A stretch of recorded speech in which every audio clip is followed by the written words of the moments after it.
Welcome to the Sharkpreneur podcast with Kevin Harrington and Seth Greene. Kevin Harrington is the inventor of the infomercial, one of the original sharks from the hit TV show Shark Tank, and has generated over $5 billion in TV and digital direct response sales. Seth Greene is the world's first trusted authority on cutting-edge direct response marketing, a best-selling author, and the only 3-time Marketer of the Year nominee.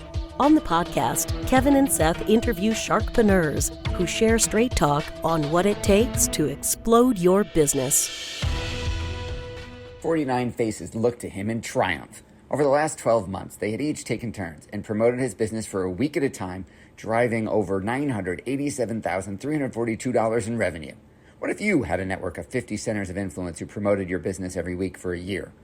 Grab your copy of the #1 Amazon best-selling book, The Ultimate Guide to Growing Your Business with a Podcast, at 33% off the Amazon price by going to ultimatepodcastbook.com. Again, that website for 33% off the Amazon price is ultimatepodcastbook.com.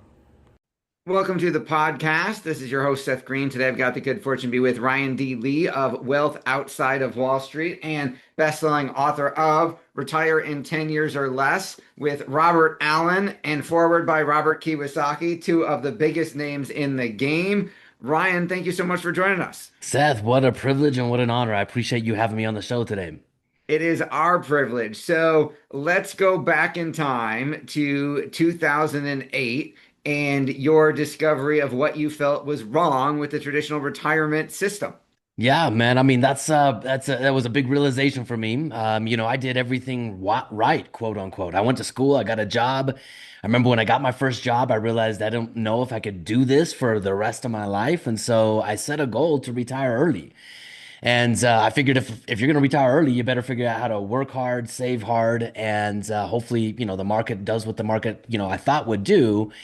And it all seemed like it was working in the beginning. I was making some decent money. I was putting a lot away. I was getting a company-sponsored match. I started following guys like, Jim Cramer, trying to be a little bit more aggressive with my investing. And I remember in 2008 was a wake-up call for me. And the biggest wake-up call, everyone has their 2008 story, right? But the biggest wake-up call for me was my account balance, all of my net worth, went from about a little over $100,000 5 years out of college to about $28,000 at the bottom. And for the first time ever, I realized two powerful lessons. Lesson number one for me, Seth, was I realized I had no control.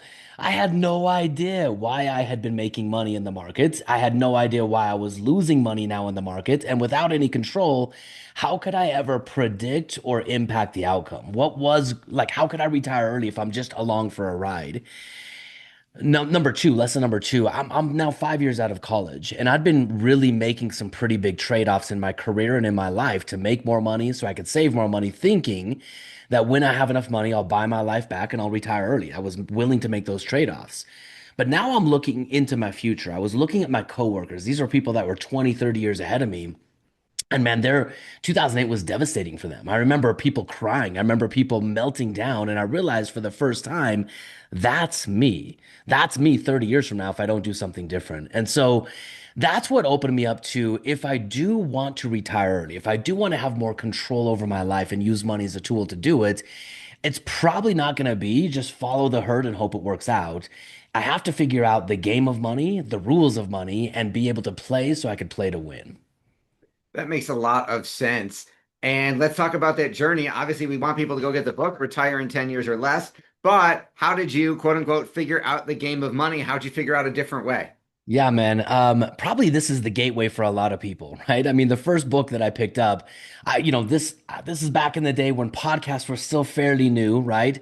And so I just said, I got to start learning. And I was looking for alternative finance, and I found Rich Dad Poor Dad. And I'll never forget, Seth, when I picked up that book, the title sounded kind of funny, but when I picked it up, it's like he confirmed with simple but powerful statements everything that I thought was wrong with the system. And for the first time ever, I realized that everything I knew about money, or at least thought I knew about money, it was wrong. If I want to retire early, I had to start thinking and operating differently. Now, that book opened me up to a new paradigm. And when your paradigm changes, the world that you see changes. But it didn't give me a playbook of what to do with it. Savers are losers. The rich don't work for money. Debt is money. All of these things, I'm like, what the heck? And so I started looking for how do I implement this stuff? And I came across Robert Allen's book. Now, Robert Allen had a book back in the day. It was called Creating Wealth. But his book, it was the subtitle of that book that caught my attention. It said, Follow Allen's 7 principles and you can retire in 10 years or less. And I thought to myself, that's exactly what I'm looking for, man. And I'll never forget when I picked up his book. It was one of those revelatory moments where I remember exactly where I was, exactly how I felt, because it was such a simple pathway. His book basically said buy 2 single family homes per year for 10 years straight, and in year 11, you're financially free. And that gave me enough of a paradigm between, Rich Dad Poor Dad and Robert Allen's book. I had the paradigm, I had the tactics, and it set me off on a different path. And I'll tell you what, I've learned 1,001 lessons on this path, but I'm so grateful for those 2 mentors for me because they opened my eyes to something that was possible and gave me a framework for how to achieve it. That is awesome. So what you've taken it to another level as evidenced by your contributions to the book from Robert Allen and Robert Kiyosaki. What is what you call the passive income machine and how does it work at a high level? Because you've gone beyond just buy 2 proper single family homes and retire a year and retire in 10 years. Yeah, man. And I'll tell you, most of this came from learning the lessons by doing it myself. I feel like I was the guinea pig. I went out and I made every mistake in the book. But as I made mistakes, I learned. And as I learned, I refined my decision-making process. And over time, I started getting predictable, solid results. I walked away from a 6-figure salary after about 4.5 years of running the system that is now documented in this book. And in the beginning, I walked away from me. I started all of this for me. I was in pain and I was looking for a way out. But I had people. I used to sell medical supply. That was what I did back in my corporate days. And I had people that when they saw me walk away from a good paying salary, they're like, "What are you doing? Are you crazy? And can you show me too? How did you do it?" And so I started showing people kind of back of the napkin, this is what I did, this is how I would do it if I were you. And they started going off and doing it. And I started seeing, other people having results. And, a few people turned into a few more, and a few more turned into a bigger group. And eventually, over time, it turned into a business. But here's what I've found in this process. There are basically 3 engines that drive your path to financial freedom. Engine number 1 is your income engine, right? Your best investment, it's you. It's your ability to solve problems, create value, and make money. And there's a lot of books and a lot of courses and a lot of things out there on how to be better at making money. But that's only one of the 3 engines. And if you get really good at that engine but neglect the other 2, you're stuck in the rat race. Engine number 2, and this one today in our world today, Seth, most people have predominantly forgot about it. But engine number 2, it's not investing, it's keeping the money that you actually made. It's this concept of saving, right? It's this weird idea that you actually make money and you keep it. And so the second engine, I call it a capital engine. You need a place to aggregate and store your capital where you never lose it. It's 100% safe. It's protected. And then we have a way to leverage that aggregated capital to produce passive income. The third engine is how do I acquire assets that deliver passive income? So you put those 3 engines together, make money, keep money, multiply it and turn it into cash flow.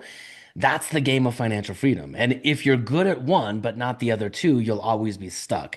And if you have a system to where you can start making, keeping, and turning the money that you've kept into cash flow, then the game of money changes and it becomes really, really easy. And so, I obviously modeled my framework off of what Robert Allen shared with me.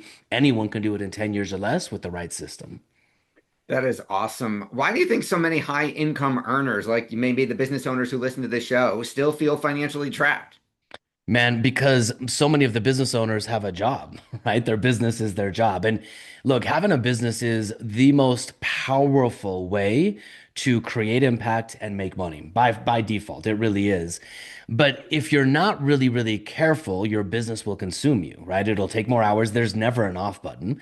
And really what I've found out is so many business owners, they get so busy in their business that they follow the same playbook that employees follow. They get so busy in their business that whatever they have, they just hand to someone else and say, hey, you manage the money and hopefully it works out. I want anyone that's listening to this to consider one possibility. You will never be free.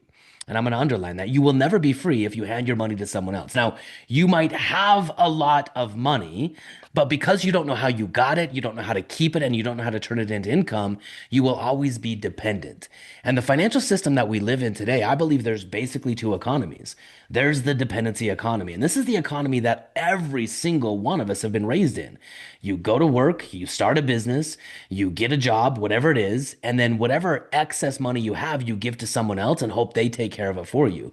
You become dependent on markets, you become dependent on taxes, you become dependent on inflation, and you just hope you can outwork and outsave all of those economic forces. But on the other side of this, there's the ownership economy. And in the ownership economy, we realize one powerful tool. Money is a tool. And just like any tool, I could give a hammer to a 2-year-old and they'll do a lot of damage with that. But I could give a hammer to an experienced builder and they'll build something amazing. Money is the same concept. It's just a tool. And when you join the ownership economy, you realize you have to raise your financial intelligence. You have to retain ownership over your capital. That doesn't mean you have to do everything, but you have to know the rules of money and what winning looks like, and then you own your results. If you can own those three things, you can build a system where money quite literally becomes the tool that buys your time back. That is amazing. What you talk about the difference between an investor and a speculator. How do you define the difference? Yeah, this is fascinating, and I think words matter. And we've all been trained, taught, and educated to believe that investing is something that it's really not. I mean, let's make it really simple. Warren Buffett says there's two rules of investing. I mean, do you remember what his two rules are?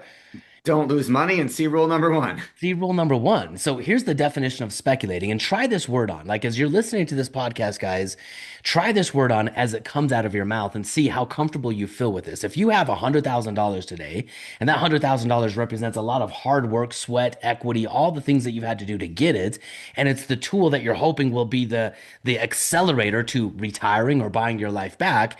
Go to your spouse or your significant other or someone you know, like, and trust and say, look, I'm going to take this $100,000. I'm going to speculate it so we can retire. Like, how does that word feel when it comes out of your mouth? Versus, I'm going to take this $100,000 and I'm going to invest it. One feels way better than the other. But here's the definition. Speculating, the definition of speculating is parting with capital with the hope of appreciation. In essence, what you're doing is you're buying a future resale value. So if we really understand that, appreciation is a function of one thing. It's a function of public opinion. You are speculating that you can buy something at one price today and sell it for a higher price tomorrow. But speculating means you have no control, there is no safety of principle, and you're just along for a ride. Investing, the real literal definition of investing, is parting with capital with the expectation of safety of principle and an adequate return in the form of interest, dividends, or rent. Do you see how those two definitions are wildly different? But everyone today who hands their money off to some financial advisor says they're investing when in reality, they're speculating. They've just been tricked or uneducated or whatever we want to call it. They don't know they're speculating, but you could have the same result or the same word if you just took your money to Vegas. For a business owner, how should they think about turning business income into durable wealth? I love that. Probably number one, it starts with the tax code. I would say as a business owner, your objective is create a business that pays you a lot, right? Because dollars follow value. And if you don't have enough dollars, that probably means you're not creating enough value. Or if you are creating enough value, you haven't built a business where you put yourself into the business. Your business has to pay you a salary as well as profit for you to have the will, the desire, and the ability to continue it forward. So create a business that makes the amount of money that you want to make. Number two, use the tax code. The tax code is quite literally a playbook. Everything that's in the tax code shows you how to not pay taxes legally and ethically. The tax code is just a book of incentives. And guess who it's written for? Business owners. It's meant to incentivize business owners. And most business owners, they have a CPA. They sit down with their CPA in November and say, hey, I feel like I'm going to pay too much taxes. What should I do? And they're looking through the rearview mirror. They're looking at everything that's already happened. You need a tax strategy. A tax strategy looks through the windshield and says, what do I want to pay in taxes as a percentage of my income? And what are the ways money needs to flow to me in order to be able to do that? That way you get beyond, the standard things of, buy a house, put money in a 401k, have some kids, and you get into the 90% of the tax code that is written to incentivize a business owner by keeping your money using legitimate tax deductions. So number one, make money. Number two, lower your taxes. And then number three, what would your life look like as a business owner if you never lost your profits? That's the game here. If you can just make and keep money, 80% of the game, it's taken care of. And that's what I talk about in the book is a simple framework, a simple strategy to make money, keep money, and then turn it into the one thing that matters. I think today everyone needs a scorecard when it comes to money. But the scorecard that we're given is measure your success based on one of two things, net worth or rate of return. Now, both of those things, they're positive, right? They're positive indicators of, good or bad behaviors, depending on what it is, a negative net worth or a positive net worth. But they do very little, if anything, to tell you how free you are, right? You can't eat net worth. You have to understand how much income your assets deliver. And so we just shift the scorecard and say, look, let's measure our success when it comes to investing, not based on our rate of return, not based on our net worth, but based on how much income an asset delivers. When you start looking at the game of investing that way as a stream of income, the entire game changes. You start asking different questions and you start progressively building a plan that you can see your pathway to financial freedom. If your expenses are $10,000 a month right now and you have a base of assets delivering $2,000 a month of income, congratulations, my friend, you're 20% free. Now all you have to do is double down on making, keeping, and investing in that way and bridge the gap. So it's just understanding the rules of the game and the different components within the game. You have helped so many people become financially free. What's your biggest challenge now? Man, I'll tell you what, my biggest challenge right now is tech. To be honest with you, we live in a radically different world. And I believe that anyone who's not embracing technology and artificial intelligence will be left behind by the very thing that is innovating, massively changing the entire business landscape from, like fast food all the way up to corporate executives and business owners and everyone in between. And so what I'm really trying to focus on right now is how do I automate to improve? How do I empower all of the team members on my team not to be afraid of artificial intelligence, but make it a tool that's in their back pocket to accelerate their progress and give them more confidence in the workforce versus I'm afraid I'm going to lose my job. And then number three, how do we build software that gives visibility? Brendan Burchard says it probably the best. He says that clarity is the number one difference maker for every high performer. And inside of a financial plan, the best thing I can do it for you as a client is give you clarity, exactly where you are, exactly where you're going, and the exact steps to stay within, to make that happen. And before technology was at the place that it is today, that clarity is relatively hard. I think a lot of people generally feel a little bit confused in their financial plan. And when someone sits down with us face to face, we can get them clear. But the second they go back out into the real world, that clarity gets overshadowed by confusion. And so what we're working on right now is launching a software called Compass that is meant to give people a true north and the exact steps that they need to take to get there. That is awesome. Your passion is obvious. What do you like best about what you're doing? People, I love it, man. I'll tell you what, if we're really honest with ourselves, Seth, you don't want money. I don't want money. Money is it's this arbitrary agreement that we have as humans. We want what money can give us, and it's freedom, it's connection, it's options, it's control over our time. Those are the things that we really want. And the number one thing that we do inside of our community before we ever sit down and do any of the math, do any of the game plan work, any of the tactics, we do something that I think has been lost for most people. And it's this idea, it's an elusive idea. Retirement for most people is this elusive dream that one day, maybe when I'm 65, I'll have enough money and I'll think about it then. But because most people don't ever hit that, then, and those dreams, they die, right? They just get set up on a shelf and they fade away. The first thing we do is we get people dreaming again. And we ask them two very powerful questions. And anyone listening to this right now, these are the simplest questions. But if you don't have a very clear and definitive answer for it, this is where you start. What do I want? Simple question. Nobody knows how to answer it. And why does it matter? And that's a really important one too, because the world will tell you what you want in cars and clothes and watches and fancy trips. And maybe you want those things, but usually when you're really authentic and connect with your core values, what you actually want and why it matters is really pretty simple. It's really pretty simple. And once you get clear on those two things, now every dollar in your life has meaning. Every dollar that you've traded your time for, every dollar that you currently have, and every investment you're going to make, it now has purpose and meaning because you know what money is meant to accomplish. If you just get clear on what you want and why it matters, the game of finance becomes infinitely easier. And the biggest reward for me, Seth, is I've seen thousands of people live better quality lives, become better parents, travel the world, accomplish their dreams, quit a job that wasn't serving them to start a business that is, whatever financial freedom means for you. I've seen so many people make that transition where money isn't the constraint anymore. It's the accelerator to living a purpose-driven life.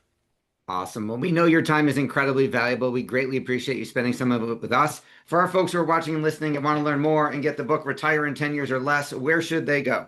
Appreciate you, Seth, man. Retireintenyears.com. You can go buy it on Amazon, but if you go to retireintenyears.com, we give out about $1,000 of calculators and bonuses and all kinds of trainings, behind the scenes interviews I did with Kiyosaki and Robert Allen. So go to retireintenyears.com, and the best thing is we'll give you, just for going to that page, we'll give you the audiobook, we'll give you a PDF, and then if you want to buy the book, that's the playbook, but man, we'll give you everything you need to get going on your path to truly being empowered by money. All right. Well, this has been Seth Greene with Ryan D. Lee from retireintenyears.com. Ryan, thanks again for joining us. Thank you, my man. Thank you, everybody, for watching or listening. We'll talk to you or see you next time. Why do so many businesses struggle while others seem to explode overnight?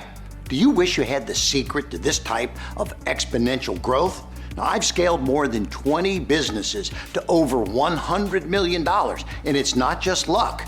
In my new book with Mark Tim, Mentor to Millions, you'll learn the repeatable framework I use in all my business ventures for massive success. Order at kevinmentor.com and get over $1,000 in bonuses. Head to kevinmentor.com.